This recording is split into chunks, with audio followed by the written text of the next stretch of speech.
Welcome to another edition of Mr. Rubio Used to Run, the Running Warehouse podcast. We're your superheroes, Joe Rubio here, Connor Blaylock, my wingman over here, and we have both just returned from the U.S. Olympic Track and Field Trials in Eugene, Oregon, which was an insane, it was such a good meet. Yeah, I mean, I think we could be here for a few hours talking about everything. Yeah, it was just, I think to put it in perspective, it's just like the women's 1500.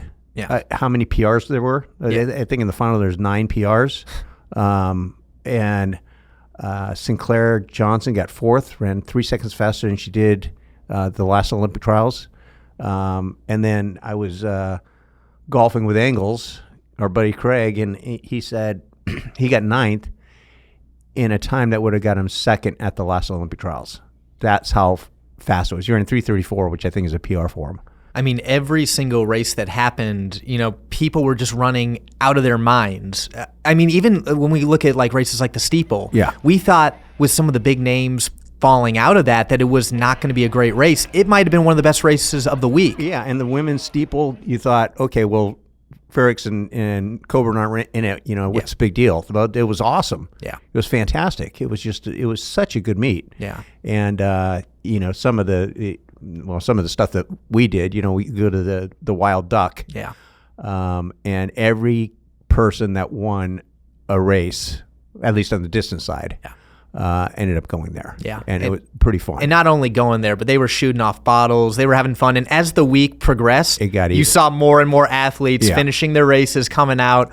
I mean, any name that I can think of was there and having a good time. Yeah, but even before the race, like I saw Allie Wilson, I was talking with her the night before her semifinal, and people were saying she wasn't there the night before semifinal. I go, yes, she was there. Oh my and my daughter said, yeah, we were talking to Allie last night. And they go, why was she out in public? And some people do really well when they're in their room, by themselves, and some people just get overly nervous and they go, I got to get out of this hotel room and go do something. Right. And I mean, it wasn't like she was drinking or anything. It was just going out and having fun. Yeah. And Trevor Bassett was the same way, and Waymont and the steeplechaser and things like that. So they're out in public. Oh yeah. But man, it was and seeing Allie after she made the U.S. team in the 800.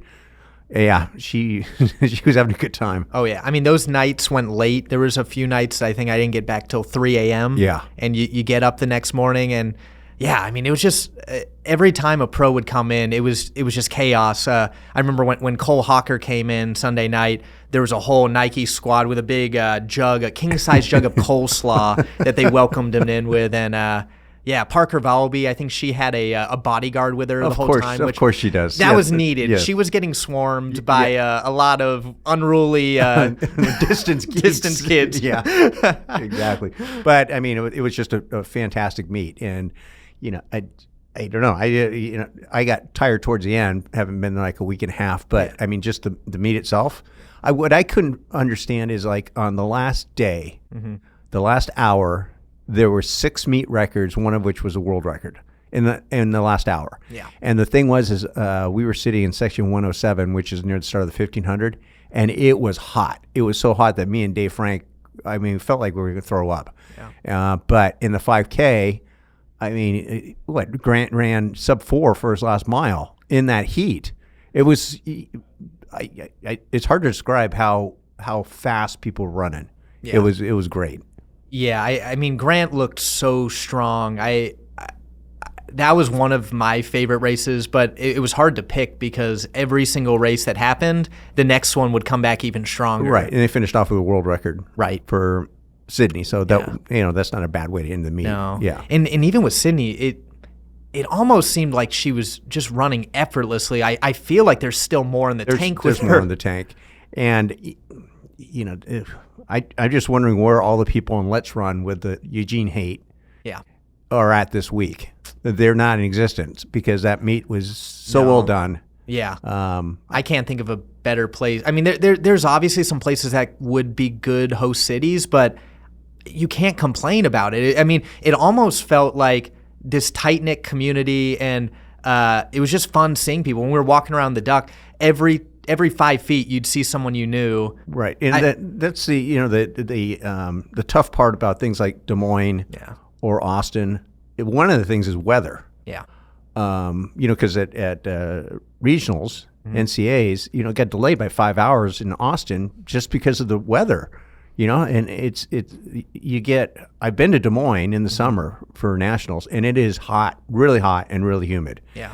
And then also it wasn't entirely filled at Hayward Field, but it was pretty close. Pretty close. Yeah. Yeah. And it's also, like you said, tight community. Yeah. So you're out for a run or a walk or whatever, you're seeing all kinds of people. Like we went golfing like 3 days in a row, and I got a bunch of guys together, including the sound running team. So like Jesse Williams and his team, and then Angles and his dad showed up, and his high school buddy, and had Jamie LaChance from Brooks, and then Ronnie Harris, who I think made the 96 team in the 5,000. And the guy we spending a week with the guy, he does not shut up. And most of it is not, you can't rephrase what he's saying. Right. But put him and Angles in the same foursome. That's a chaos. It was chaos. And then you had Jeff Atkinson, Dave Frank. It was really fun. But when we got done golfing, we go to Laurelwood Golf Course. So it's about 1.5 miles from the track. Great 9-hole course. Great restaurant. An example of how good the restaurant is somebody had ordered a tuna melt. And in my mind, a tuna melt is like a can of tuna with mayonnaise and cheese on top on bread, and they put it in the oven and they pull it out. This one was actually an ahi steak with aioli sauce and all this stuff. And everyone the food was fantastic there. But we're sitting there after, and we just, drinking beer, we're eating food, we're BSing, having a great time. And Trevor Dunbar and his dad, Marcus, show up to go golfing, 2 sub-4-minute milers. So I think we had 8 sub-4-minute milers at this thing. And, oh, by the way, Cooper Tier's down at the other end of the deck where we're at with his mom having lunch. It's just when you're in bigger communities like L.A., that doesn't happen. No. People spread out too far apart. And you were hanging out with the Aggie squad most of the week. Yeah. I was actually with the Hoka House. They rented a big mansion up at the top of the hill that I took over the movie theater downstairs. That was my room. Okay. And we were with the Hoka guys. We were with Billy the kid, the Billy Toad the Life. Toad, you know Billy. Yeah. And it was chaos. Yeah. It was like cross-country camp for a bunch of 20 to 30-year-olds. So was it the house next door to where Lenana used to live? I think it was it was off of Eden Drive. Yeah. So those are the big houses. mansions. Yeah. And you could get like 20, 30 people in those places. Yeah, and we did. Yeah. We fit a lot of people in that house. We all went out together. We stuck as a crew. One night I was misidentified at the Duck. A sprinter came up and hit me, kind of like bumped into me a little hard. Wasn't happy that I was in his way. He gave me a little up down and just goes, the 5K, 10K guy. He just looks at me and I'm like, what? And he's like, Grant, right? Grant. I'm like, yes, that is me. I am Grant Fisher. Get out of the way. 5 rounds for everyone. No, it was just a super fun time. And, the other thing, too, is my daughter was staying with me, and we had this dive dorm that we stay at, it's really fun. But, we don't have a car there. We just use these blue bikes that it has like an application, and anyways, it costs you $1 to go across town.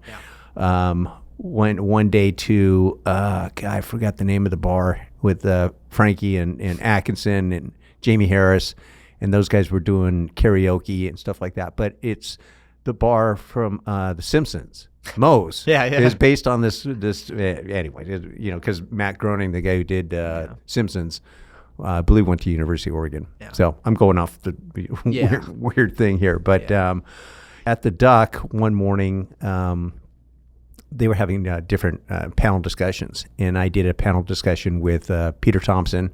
So Peter's an old friend, and he used to be in charge of coaching education for World Athletics.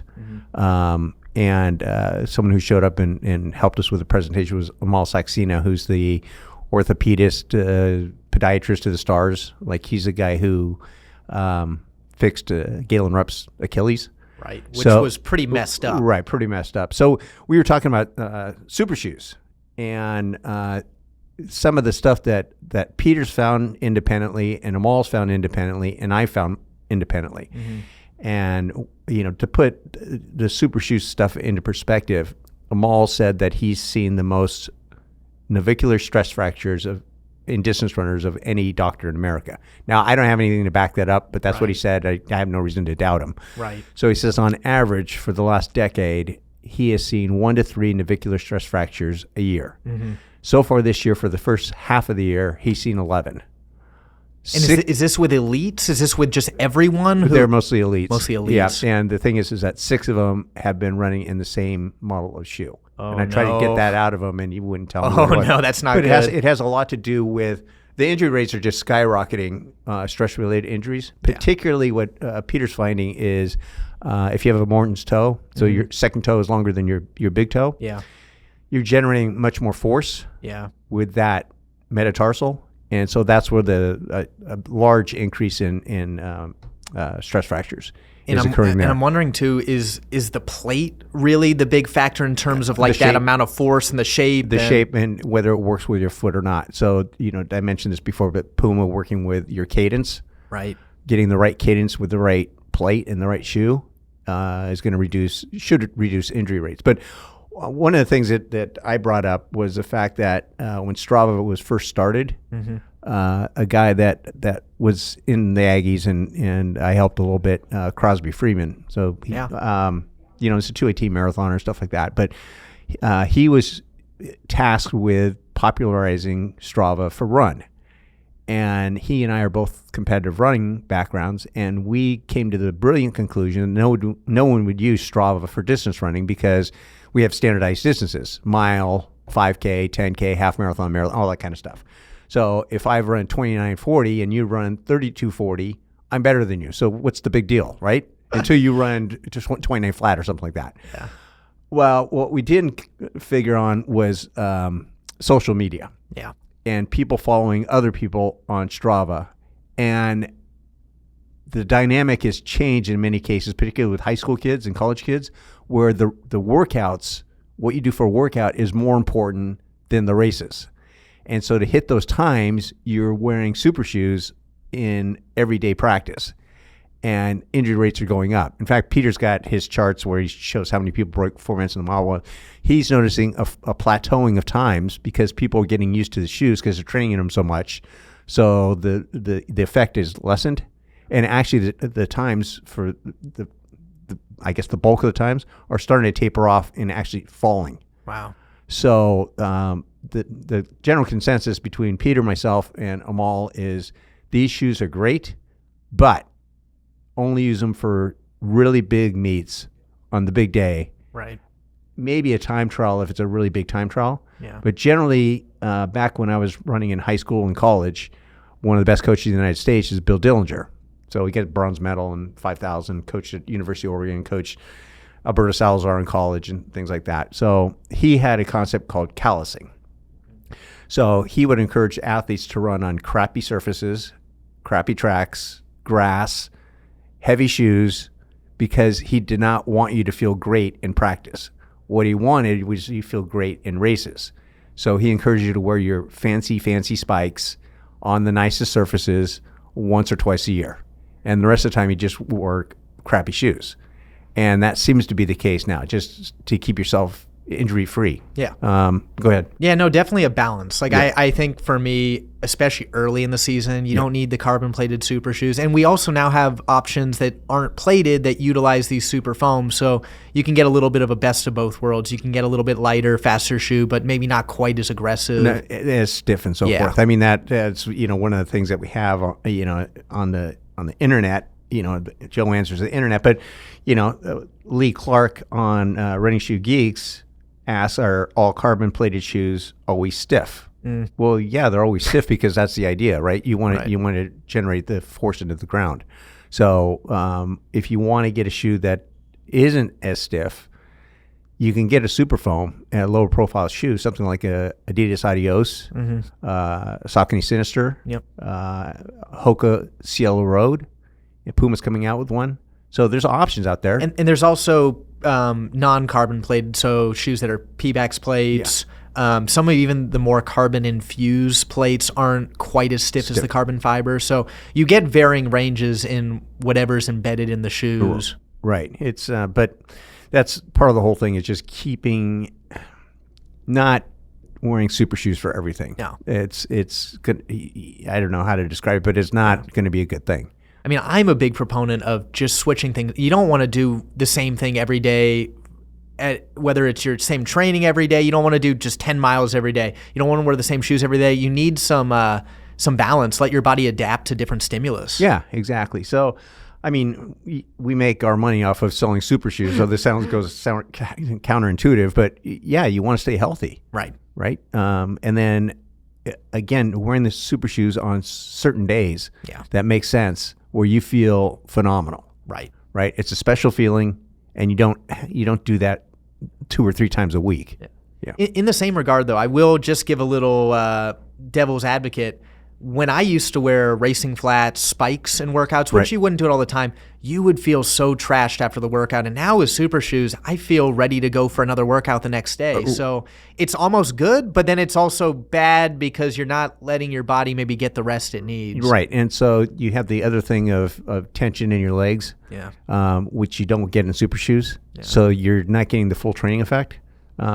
So anyways, we'll see what happens with all that. But a lot more. I think we need some data maybe to back that up. And Peter's very good about data. I'm more anecdotal, so I just go off a feel. Yeah. Peter's got all kinds of charts and everything. Yeah. And maybe a guest in the future. He can be a good guest. He can certainly chat.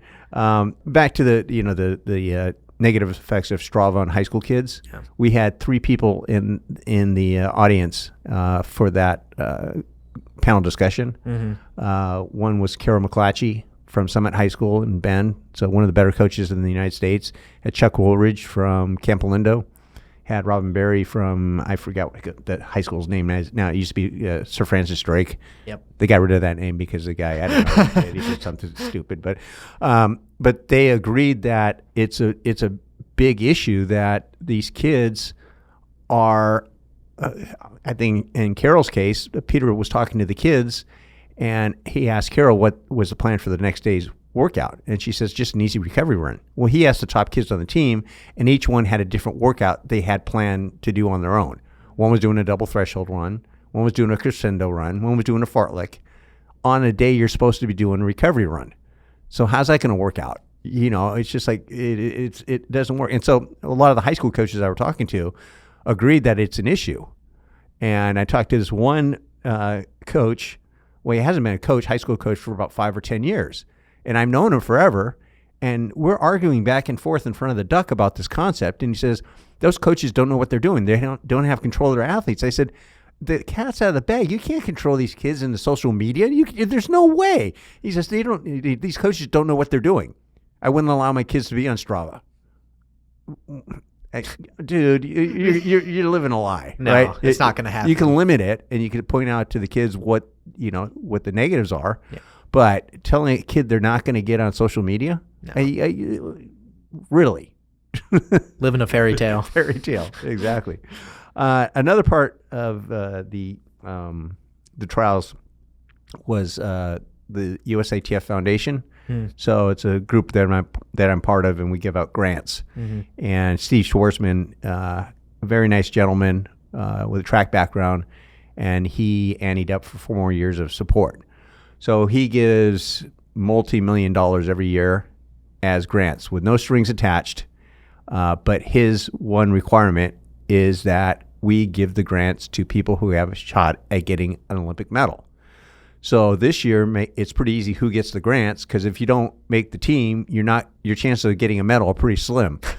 So we have 65 grants at $30,000, 35 grants at $20,000, and 60 grants at $15,000. Wow. So those first 2 levels of 30 and 20 are earmarked for the top 2 or 3 people in each event. Yeah. Because again, you're not going to win a medal if you're not on the team. So those are spoken for. But the other 60 at $15,000 are development grants. Mm-hmm. So it's mostly to help keep people in the sport.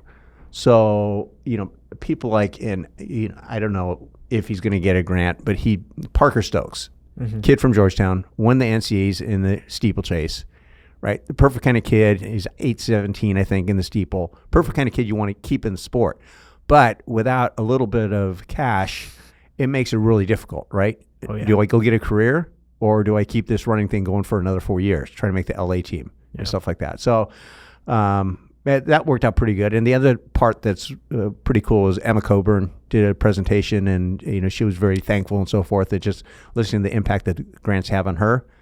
And then you have these other people that want to get the foundation support. So one of them who was on the Zoom is Michael Johnson, talking about the Grand Slam. Yeah. Right. Which is really interesting. Oh, yeah. And in listening to him and some of the other people like Bob Briscoe, who works with Bobby Kersey, put on the LA Grand Prix. He was actually at the meeting. And to put some of the stuff in perspective about how much money is being thrown at track and field right now, for the top level Diamond League IAAF meet, their budget is about $1 million. For the LA Grand Prix, I believe Bob said it was $750,000. So for the 4 meets that Michael Johnson's putting on, the budget's $6 million. Wow. So it's 6 times. So I want to say 8th place is $10,000 in these things. Right. So how it's set up is there's going to be 96 athletes that are going to compete in all 4 of these meets, 48 of which are on contract, and those are the racers. The other 48 are up-and-coming kids you call whatever. Wild cards. Something along those lines. I forgot what he called it. But Yeah. anyways, and then we asked about betting. He said nobody in the track world that puts on meet calls it betting. They call it wagering. Okay. Wagering is part of the dynamic, for sure. Sweet. For sure. So when you have people on contract, you can build up the rivalries. You can have people bet. DraftKings is all in. FanDuel's is all in. And when does this start? This one, I believe, starts in September. But also, just put it in context, so a Diamond League is $1 million. Michael Johnson's is $6 million. Yep. Serena Williams' husband, the guy who owns Reddit, has a women's only meet. I think it's 776 is something along those lines is the name of the meet. Yeah. $10 million budget. Wow. That's big money. That's huge money, but it's not sustainable. Right. Not initially. Yeah. So I think at the meet at UCLA, the LA Grand Prix, they had, I want to say, 1.5 million viewers. Okay. So what they're saying is that for Michael Johnson's thing to make it, they need about 6 times that. So about 9 million people. Okay. And if you're doing $10 million, you need about 10 million viewers. And you might have a little more background. Is this going to be streamed online? Is this going to have TV rights? Where do you watch this? That's the other part of it is not having a paywall. Okay. Right. So you make it accessible to a larger audience. Right. Because if you put any sort of barriers up, then people don't watch it, and people don't bet on it, and you don't make as much money. Right. Yeah, or wager on it. Wager. Yes. You got to get your terminology correct. You get your wagering on. So, I look around the internet and I find things. Yeah. And I found a question from Jolene Goudat. Okay. And I believe this is from Running Shoe Geeks, but it's a good question. If I order a men's wide, then I should end up with a double E width, correct? Trying to find a lady's extra wide is difficult. So, there's a couple things to keep in mind is that a women's normal width is a B width. Right. So if you get a men's D width, it's going to technically be a wider width. But if you want a super wide width, it's an E width or a double E or 4E on the men's side. Yeah. But the one thing to keep in mind on this whole thing is it's a size to a size and a half difference. So if you're a women's size 9, if you order a men's size 9 wide, it's not going to work at all. You need to size down about 1.5. So you get a 7.5. If you just get a normal width, it's going to be wide. If you get a 2E, it's going to be super wide. Right. And given the fact it's a 7.5 men's shoe, if you get a 4E, it's going to look like a shoe box. It's going to be square. Right. It's going to be super wide. So there's something to keep tabs on. But men's and women's length of shoes, the sizing is just different. Yeah. Yeah, it's about a size and a half different. Right. And even in between, I've heard between men's and women's shoes. And some brands, some models, there can even be some small tweaks in how they do durometers and foams. And so there are sometimes differences, but for the most part, you'll probably be good just sizing. Right. And a lot of the high-end racing shoes will actually change the thickness and the durometer based on the size of the shoe, because a men's size 14 shouldn't have the same durometer and the same thickness as a women's size 6. Right. I mean, those are extreme cases, but yeah. And it's not going to make it a huge difference for most people. Yeah. But there are brands that take that into account. Yeah. And they bring it up in their advertising. No one seems to care, but it's a weird thing. It's like kind of like durability in running shoes. There's certain brands that make that a big deal, right? And the average runner doesn't care. They don't, and most people are walking in the shoes anyways. So they'll walk in it for a whole year until it gets super dirty and you throw it in the washing machine. It doesn't come clean, so it's time to get a new pair of shoes, that sort of thing. So another thing that I saw on the internet was on Cross Country Coaches Network on Facebook. And DJ Ivy has the following question. One of my runners I'm working with this summer was asking about nutrition and supplements. He said he saw a 1,500 world record holder or something taking a bunch of different pills and supplements after a run on social media. Of course, I talked to him about the need for proper nutrition and good food and drink before and after a run, but what should I tell him? So this is going to be a long and drawn-out conversation, but really the two leading causes of injury or poor performance in distance running, endurance athletes, is being undernourished or being under-recovered. Those are the two big things. So undernourished usually revolves around two things, is calcium and also iron. Yeah. To start the whole thing off, I actually had this conversation with my daughter yesterday at lunch. She runs at Oregon State, and she said, I'm not going to retain any of this stuff, so don't tell me. And I said, this is very, very simple. Yeah. Vitamin C and iron taken together increases absorption of iron significantly. Okay. The other thing is pills don't work very well. You need to get liquid iron.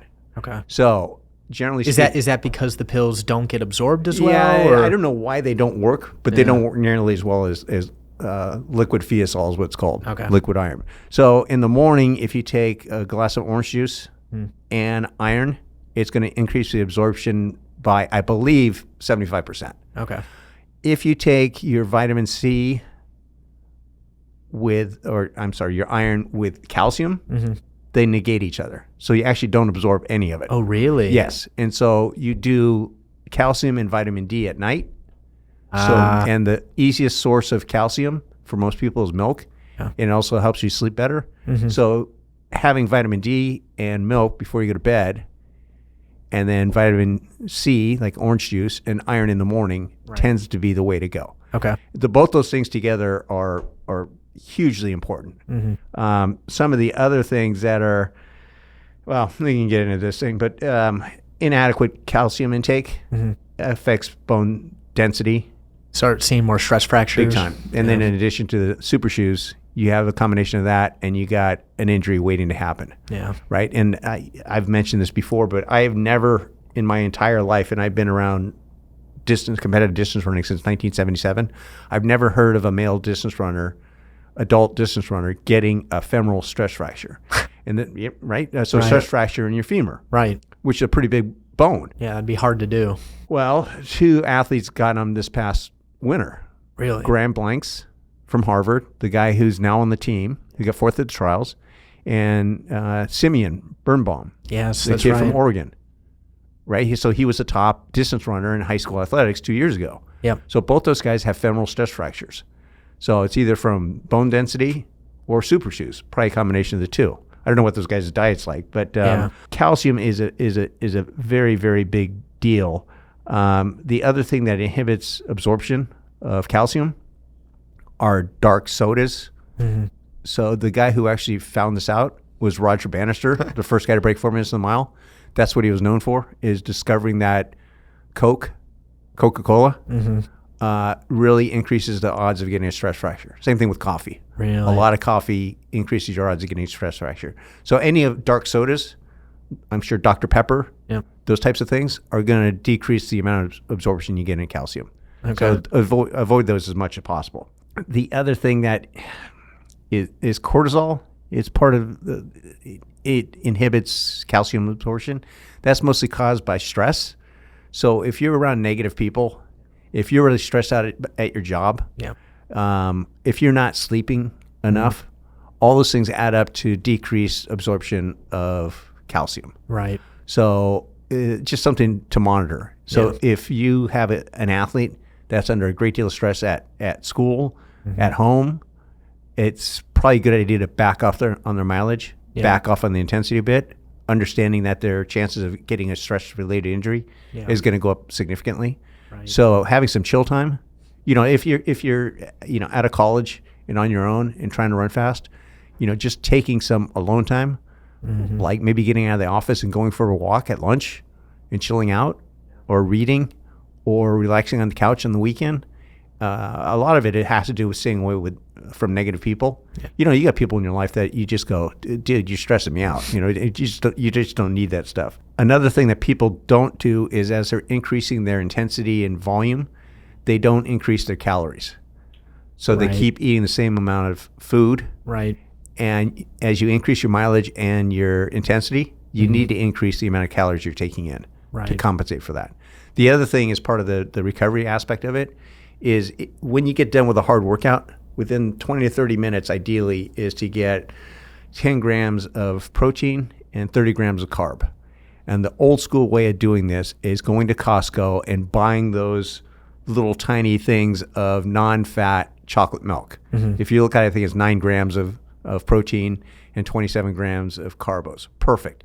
Now, the guy who invented this process died recently, but when you go to Europe, all the juices and all the milks and everything are in these square rectangular containers. And you wonder why they don't have to refrigerate it. Right. And it lasts forever. Yeah. And you can also store more in a specified area. It's easier to transport. It's less expensive. Anyways, that's what these little tiny chocolate milks come in at Costco. So that'd be a good thing to do. Yeah.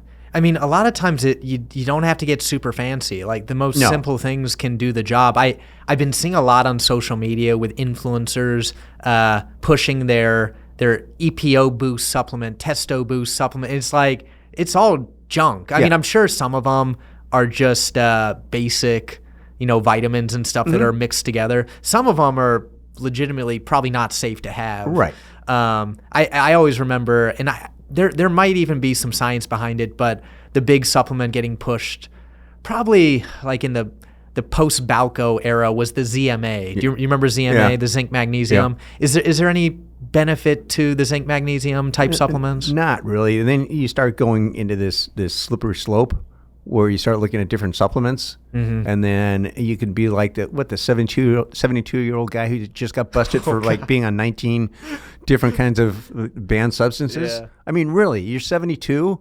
Well, when you looked at him, it was pretty obvious he was on something. I mean, come on, and you're 72, and you're running you're running PRs. Maybe that's the secret. They have plenty of studies on the negative effects of PEDs on younger people, but they don't have any studies on old people because nobody was stupid enough at that age to take performance-enhancing drugs. Now, why you would do that, I don't know. Yeah. But the other thing that promotes bone strength is, increasing the caloric intake, but also low rep, max weight reps. Okay. Weight bearing. Yeah. So when I'm looking at golf videos, and I'm looking at Rory McIlroy, he's doing exactly what sprinters do to generate more speed. And if you look over the years, he's gotten faster and faster with his swing. But he's not doing 20 times 200. He's doing 3 super heavy hex deadlifts. Yeah. And that's what increases bone density. Wow. So if you're looking for exercises to do, low rep, max weight really works well. Okay. The other thing is high impact multi-directional drills. Yep. So side to side, that sort of thing, bouncing up and down. Yep. All those types of things help with your bone density. Clayton Young, who's prepping for Paris this summer for the marathon, I saw he posted a video recently and was doing a lot of that lateral side to side. And you don't really think about that a lot for runners where we go forward, Right. but it helps significantly. Yeah. So I'm not sure it helps running, but it certainly helps with injury prevention, Right. which is what you're trying to do there. But probably the easiest thing that you can do for your calcium intake is a tall glass of milk a day. yeah. It's inexpensive. It's readily accessible. You can get the non-fat version, stuff like that. Limit coffee, eliminate dark sodas, and eat more as you increase your mileage and intensity. Those are the three big takeaways for calcium. Okay. So the other thing is when you start talking about iron and vitamin C. So you need iron for vitamin C and vice versa. So, that's that orange juice and iron taken together increases absorption of iron significantly, like a lot. We mentioned this just a little while ago, but de-stressing improves it improves your recovery. And being under-recovered is not a good thing. Going into workouts tired is never a good thing. One of the things that kind of gets forgotten is hydration, because when you are dehydrated, your tendons, particularly your Achilles, your tendons around your knees and your hips, become the tendons are within sheaths, and as you get dehydrated, they become more sticky, and so your chance of Achilles injuries or knee injuries or hip injuries increases by being dehydrated. And the number one way that people get dehydrated is by breathing when they're sleeping. Really? Yeah. So on an average night, you lose 2 pounds of water through breathing. That's without going to the bathroom. So if you go to the bathroom, you lose even more. So 2 pounds is 32 ounces of water that you lose at night, every night, by sleeping 8 hours. So if you don't start the day off by drinking that amount of liquid, you're going negative. So start out by drinking 16 ounces of orange juice with your iron, and another, before you get out the door, another 16 ounces of water, maybe some more orange juice, something like that. I think the only negative with the orange juice is it has a lot of sugar in it. Yeah. And if you're on, like one-year-old coach is Mondo, who's my physician and my one of my best friends, and Jordan Husse's high school coach, he has me on a no fun diet. So low sodium and low sugar. So if you're on one of those kind of diets, then a lot of orange juice doesn't make sense. But there's different things that have vitamin C in it that you can consume that are going to have less sugar, that sort of thing. I'm finding out more about nutrition as I go along. It's just, anyways.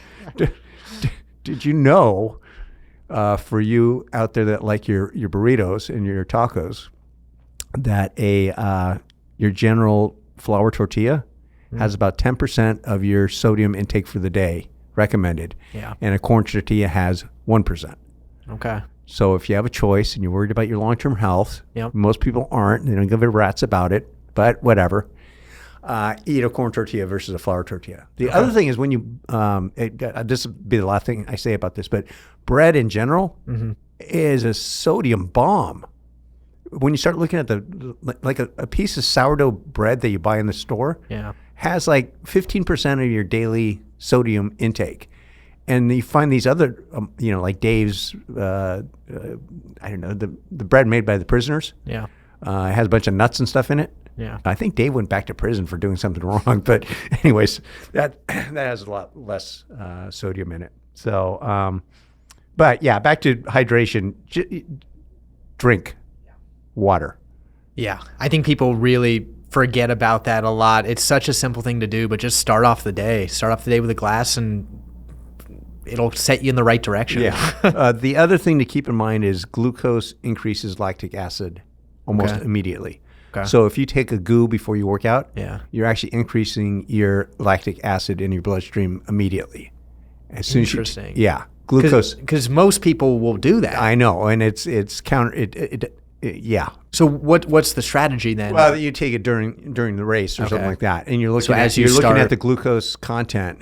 Yeah. Right. So you want to you don't want to take simple sugars. Yeah. I don't know what's important, but it seems like it's a better option. Right. Because it bypasses it goes straight to your blood system. The other thing is Limiting salt intake before a workout, which kind of makes sense. Yeah. Right. Caffeine is okay about an hour before a workout, like 1 cup, not a pot. Yep. And then the other thing, light food about 2.5 hours beforehand. So something that's easily digestible that it's not going to like really work your stomach. Right. So when I go to travel, this is going to sound weird, but I go to McDonald's because I know that I'm not going to get diarrhea on a flight by eating McDonald's cheeseburger. It's horrible for you, but I know it works. So I got that from Usain Bolt. Yeah, I was going to say he always had chicken McNuggets the night before the Olympic final. And people said, well, that's horrible for you. Well, he knows he's not going to get sick in China by eating McNuggets. Right. So find something that works and stick with it. Or bring yourself a peanut butter and jelly sandwich with you. The last thing that I would suggest is getting a blood test if you're a competitive runner, particularly a female. Maybe like once, twice a year? Twice a year, about 4 months, 90 days before your big race. Mm-hmm. So like the Olympic trials, you would probably want to do it January and August. So you have it, you just check it, make sure everything's good to go. Yeah. Before you run your big meets. Yep. And do it twice a year. So, another thing to keep in mind is if you're active, meaning you're running as much as a lot of the people are listening to this podcast, you need twice the iron of a sedentary person. Yeah. So keep that in mind that you need a lot more than the whatever federal government is saying is recommended levels of iron intake for the day. Mm-hmm. You got to double it up. With that said, that was a lot. Well, it was tough. Yeah. We have a shoe review. Okay.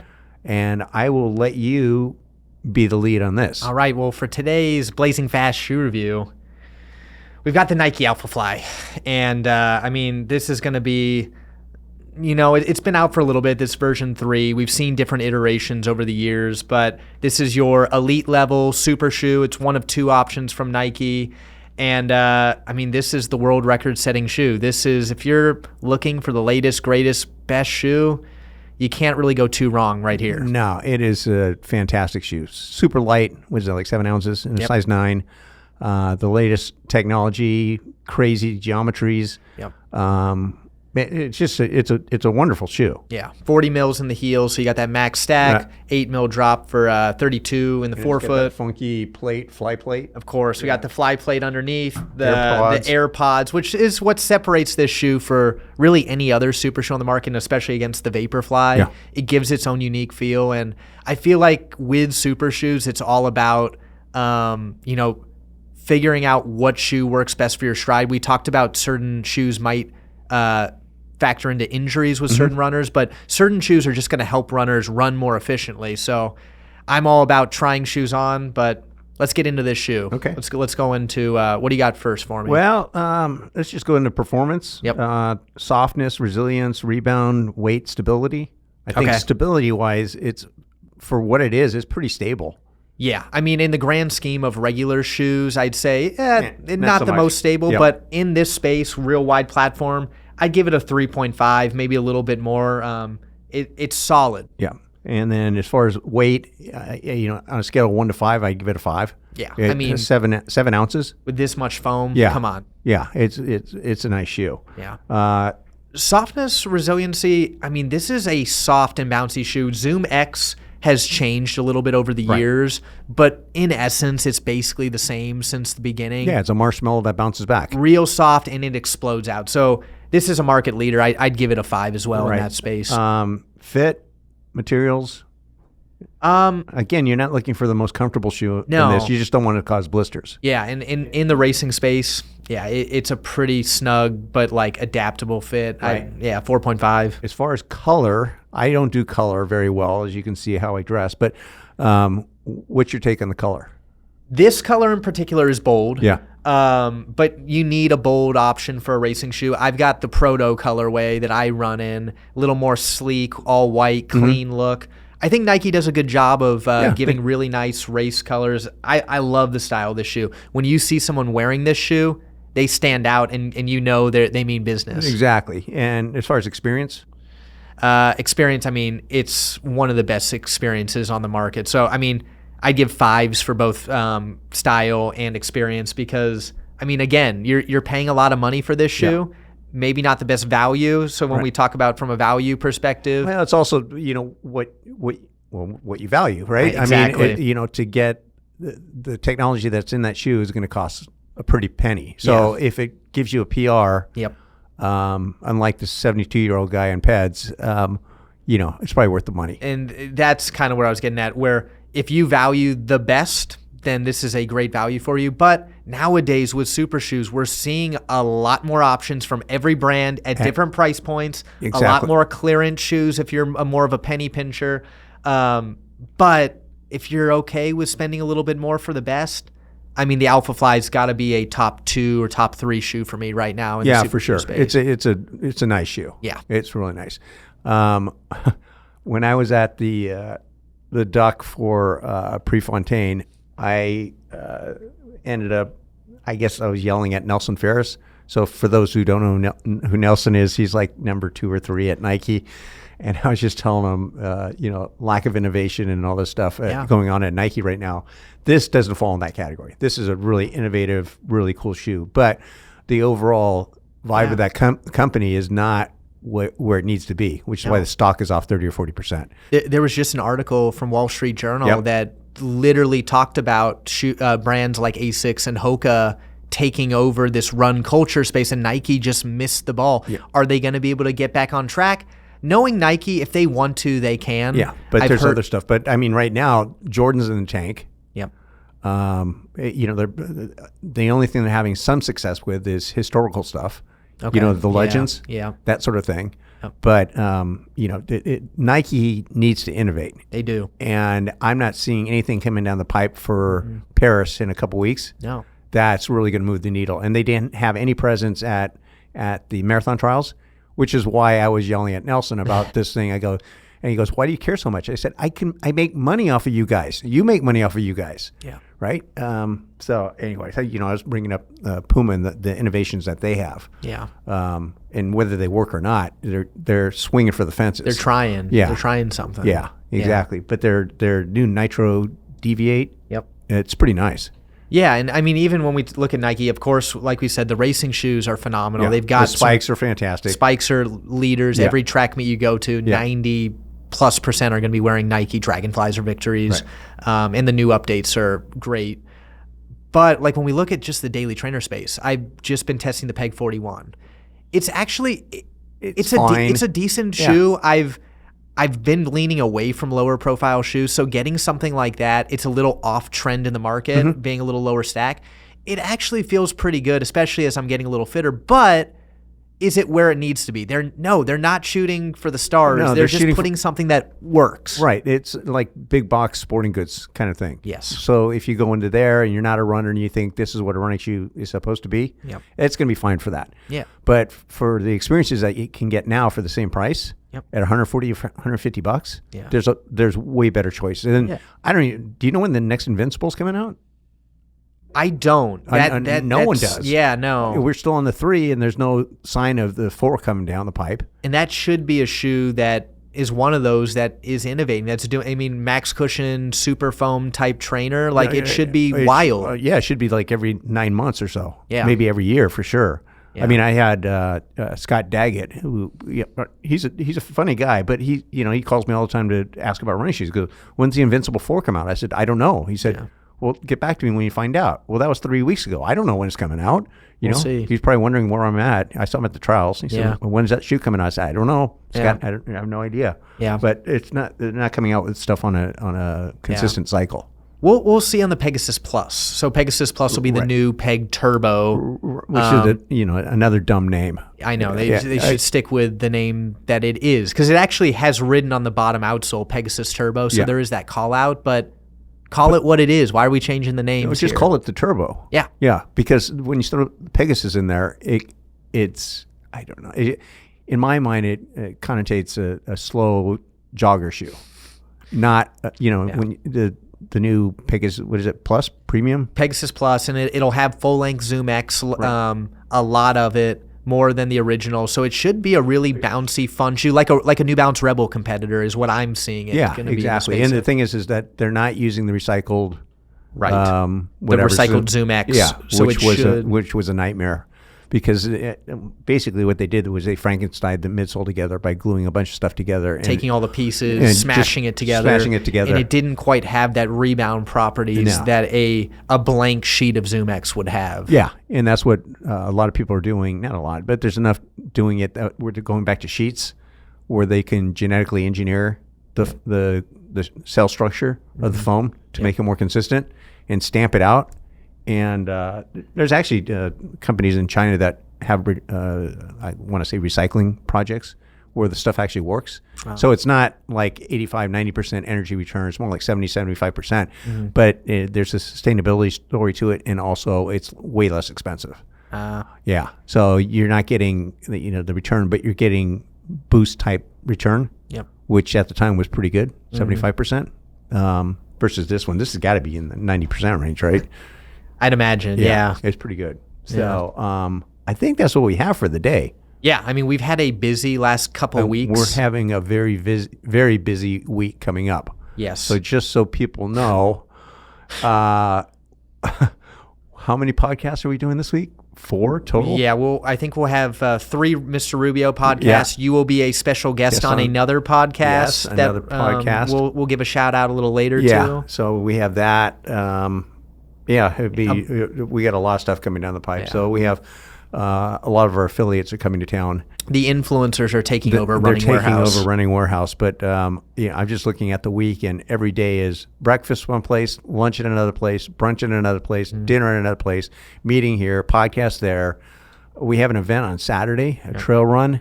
We got a lot of stuff going on. Yeah. It's going to be a very, very busy week. Very busy. Yeah. We'll have a little bit of fun in between. We will have some fun. And we'll get a lot of content for the viewers. Yeah, exactly. We'll stock up on that. But before I forget, I remembered this time. Okay. Comment, like, subscribe. You got it, How about Joe? that? You got it. Sweet. All right. Well, thank you for your time. All right. Until next time. Peace out.